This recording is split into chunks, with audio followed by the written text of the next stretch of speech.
Let's go to Becca in Seattle, home of Pearl Jam and Alice in Chains. What's up, Becca? Hi, how are you? Partying. What about you? I'm good. Thanks for talking to me again. Of course. Yes. Hey, this is the second time. The last caller called about a year ago or however many months ago, and we got another repeat caller. This is fantastic. So what's up? So the last time we talked, I was just before deployment number 1 with my daughter, and now we are knee deep in deployment number 2. Oh, no. It's okay. We learned a lot from the first one, and it's completely different, and nothing that happened in the first one applies to the second one. So it's like having kids, man. It's like, oh, I got this figured out. Like, nope. Nope. Right. So my daughter's 3, and she's a nut. She's absolutely great. She holds on so tight to everything and everyone, especially me. And so I feel like I'm kind of, sorry, I'll get to my question. So how do I create boundaries?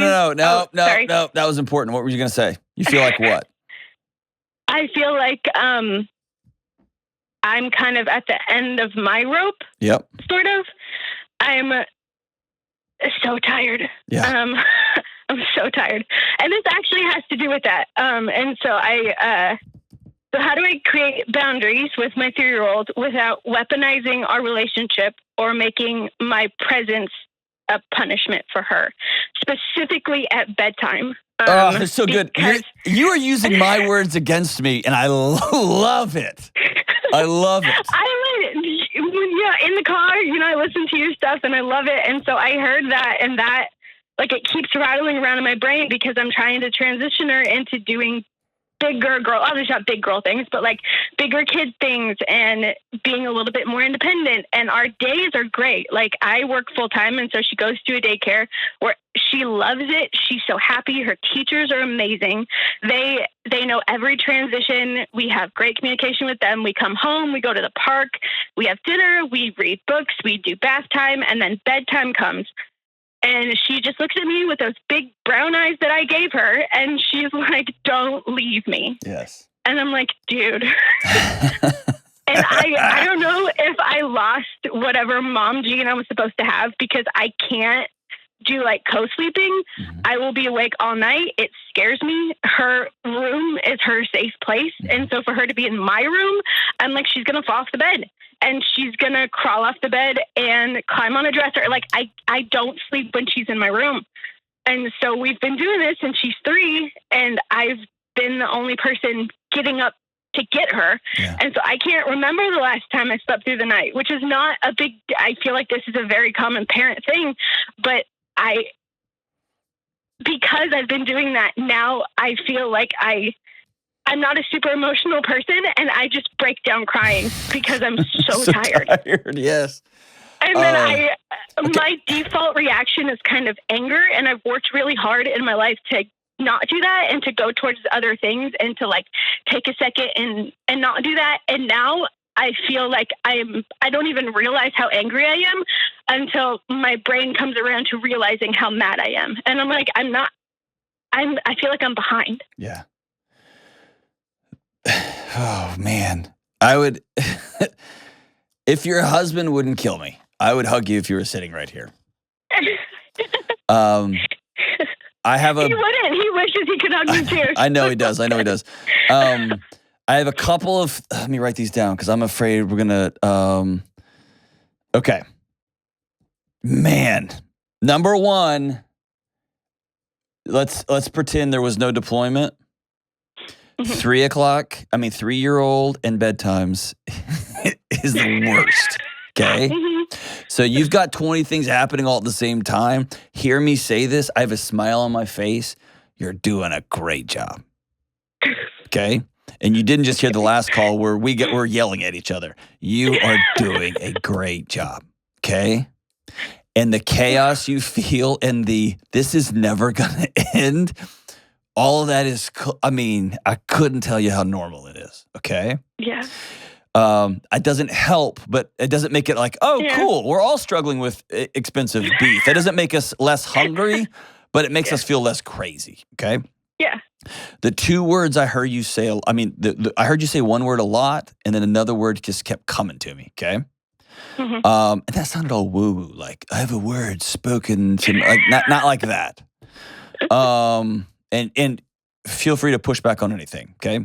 Okay. You said, I feel a lot, okay? Yeah. Here's a crazy thing that happens when it comes to feeling a lot is your kid can quickly become our emotional regulation blanket. Mm-hmm. I feel better. I'll just use me. I feel better when I'm hugging my 6-year-old daughter. When I'm watching some knuckleheaded little movie, whatever kid nonsense they want to watch about dinosaurs and dragons, I don't know what the crap we're watching. My heart rate will slow down, and I've tracked it on like a wrist strap when she snuggles up next to me for about 20 or 30 minutes. Mm-hmm. And intuitively, she feels that. Yeah. And so the more exhausted and spun out you get, this is a crazy thing, the more she can feel like I have to be near her to help. Mm-hmm. I've noticed that last month she started getting really angry. And I was like, and I know why. Like I've listened, I know she's a sponge and she picks up everything. And especially because it's just her and I. And so I'm the person that she's getting all this from. And so that's why now I'm like. Well, she's slowly developing her own too, right? It's this weird mix. Here's the other word that keeps coming to mind to me. Tell me I'm wrong. Mm-hmm. You sound really, really tired. You sound really exhausted. You sound really burned out. Can I tell you what you really sound? Sure. You sound completely and totally alone. You sound really lonely. Yeah. Is that true? Yeah. I imagine you're working all day and she's at daycare, and you want to make sure that I've got to do both parent roles. So I've got to spend extra time at the park, at dinner, having fun, reading books, singing songs, doing bath. And then, I've got to make sure all that time is accounted for. Otherwise, my daughter will fall off because husband's gone. And this is what moms do. And we got to do this, we got to do this. Your daughter would benefit tremendously if one night a week you got a babysitter that she loved, or sent her to a friend's house, a parent, another parent, and you went and hung out with some girlfriends and just hung out. She would benefit so much. But she's already gone all day. It doesn't matter. I know, but you're coming home with a hole in your heart. And part of that hole is your husband, fair. But you're coming in with a hole in your heart, which is connectivity to a tribe. Yeah. Your body recognizes you are all alone. It's a very normal response. And yet, you feel this guilt and obligation to do every minute of every day with her that she's not at daycare because I'm such a terrible mom that I send her to daycare, right? So all this guilt factory. No, I will push against on that because I love she has a place to go. She has friends. She's awesome. Not upset when she goes. So I'll push against that. I don't feel guilt for sending her to daycare. Okay, good. Like in that specific scenario. Good. But I do feel guilt if she comes home and she sees me and she's so excited to be with me. And then I push her off on someone else. I don't want her to feel like I don't want her around. Gotcha. Because I like her. She's great. She's right. 3. She's little. I'm not that person that says my 3-year-old's my best friend. She's great, yes. But she's not my best friend. Good. She needs to see you have a best friend. Oh, yeah. And we need to model that. Here's what we need to do for her. We need to let her off the hook that it's her job to hold center of this home. Because she's just 3. She's not strong enough to hold that center. Yeah. So once a week, we're going to let her know, no, mom's going out with her friends. You've been playing with your friends all day. Now mommy's going to go play with her friends. And she may be like, no, mommy, no, for the first few times. And then it's going to become the way it is. Mommy goes and plays with her friends. And then what we're going to teach that 3-year-old is, man, having a community was so important that once a week, mom left her kid to go to be with community because the only way she could fully parent was to be fully tethered to a gang. It's the only way it works. Is that fair? Yeah. And that's really, really hard. Yeah. because that means mom's going to have to go be awkward and be weird and show up and be the new girl and the new... I hate it. I know, it's the worst. And so we let our kids be our excuse, and we let Netflix be our excuse, and we let our workout program be our excuse. I'm the king of excuses. The king. I like to read. I have too many books. I like to read. Yep. For real. Did you know I made a rule for myself? Here's how the rule I made. I go to all these great cities all over the country doing events and things. And you know what I do? I sit in the hotel and read books like a loser, like a complete nerd. And so this summer I made a rule. When I go to a new city, I got to go walk around. And so the rule I made is I have to get a new tattoo in every city. That makes me go to a place that I'm going to be uncomfortable with people I don't know. And I have to spend a lot of time just talking to people in awkward situations. And the last town I was in, we were in San Jose. I got a tattoo. I was with Kelly and Joanna, and we were doing some media there. And the way I was all splayed out, I looked like I was getting a proctology exam. It was not comfortable. And I was just getting a tattoo on my arm, but it was not. Anyway, you know what? I hung out with a bunch of dudes. There was this rad, awesome gangster dude getting a tattoo on his neck. And we were talking. It was all, I got to meet all these people. I had to just put myself in that situation. And then when I did, it was fun, right? Yeah. It was fun.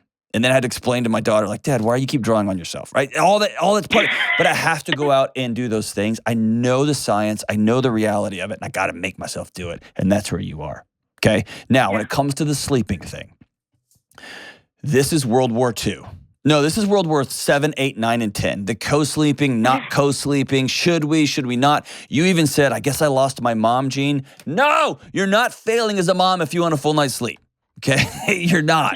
You don't hate your kids because you need sleep. That's like saying, I can't take a full breath because I want my kid to have more oxygen in the room. It's not how it works, okay? It's not how it works. And some parents, some kids are just do better when they are co-sleeping. Yeah. There was some seasons we did that. There were some seasons that we forced our kids into their room. They couldn't, like, you will be in your room. Then there were some seasons we set up a pallet on the floor because I'm like you. If somebody's in my bed, it's a weird thing, but I just set up made a blanket bed on the floor, and in the middle of the night, you can come in. If you wake me up, you are choosing to never come into my room again. I'm going to lock my door. But if you come in here and you get into your special bed, you can do that. But don't wake me up. If you choose to wake me up, then you're choosing to not come in here anymore. Yeah. You see what I'm saying? Or tonight is sleep night for mommy, and so you're going to have to stay in here. Tonight you're sleeping in here. The more your child doesn't feel like they are keeping you together, the more they can begin to practice sleeping. Yeah. That makes sense? Yeah. Can I tell you this? Sorry. Go ahead. No, go ahead.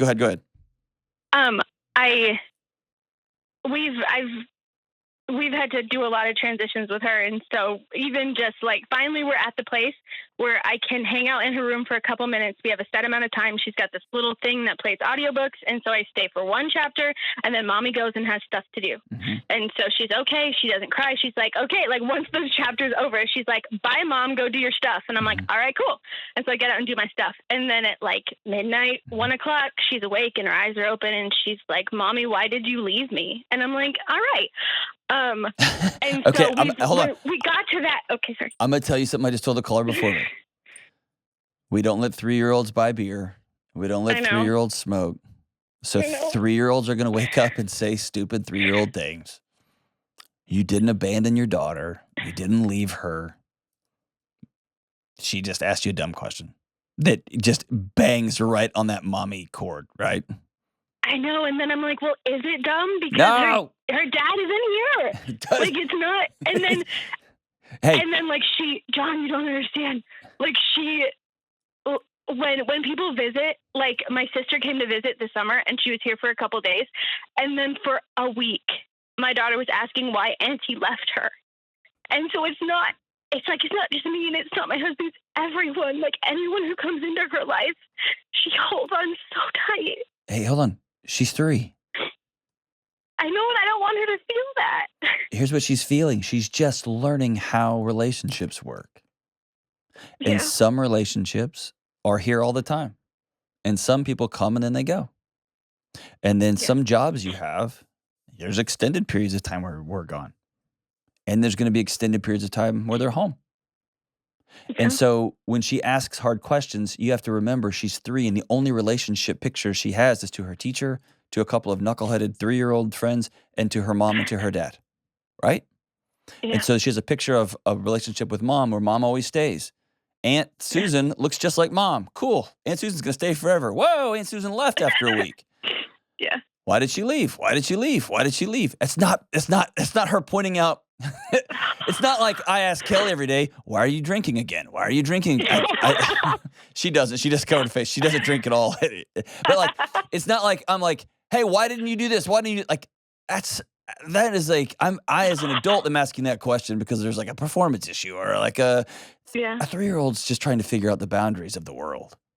Yeah. It's up to you as an adult to choose to not internalize that as some sort of performance metric that says you're failing, because you're not. You're doing so good. So good.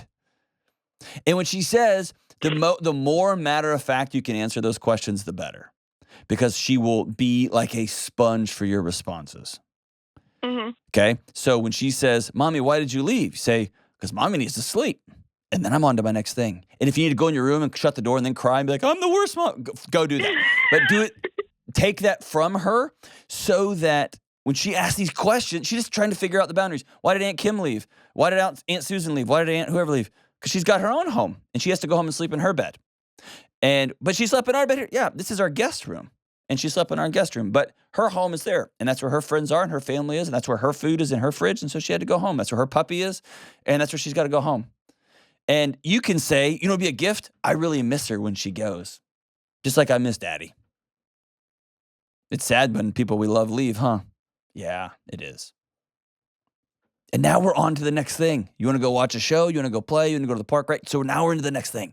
And I know it feels so nuclear. And she's 3. And let me say it again. Becky, you are doing such a good job. Such a good job. Such a good job. Such a good job. Don't equate every one of her questions and every one of her concerns and every one of her behavioral issues with, I have to make up because Dad's gone. They're not all related. Some may be amplified, some may be exacerbated, but they're not all related. All 3-year-olds ask. We used to have to tell my son, he used to say, everyone gets someone to sleep with but me. He was actually right, and it kind of broke my heart because he's like, I sleep all by myself. There's nobody in here. And I was like, it's the worst. He's 3, and both of us stayed there, okay? You are doing a great, great, great, great job. Great job. And, dude, thank you for listening to the show. I'm so glad that you're with us. Call back soon. And, hey, I want to talk to this husband of yours when he gets back. I'd love y'all to both call, and I'd love to hear how y'all are going to do re-entry after a second deployment. Thank you for your service. Thank Kim for that. And thank that little 3-year-old girl for her service, too. I love her.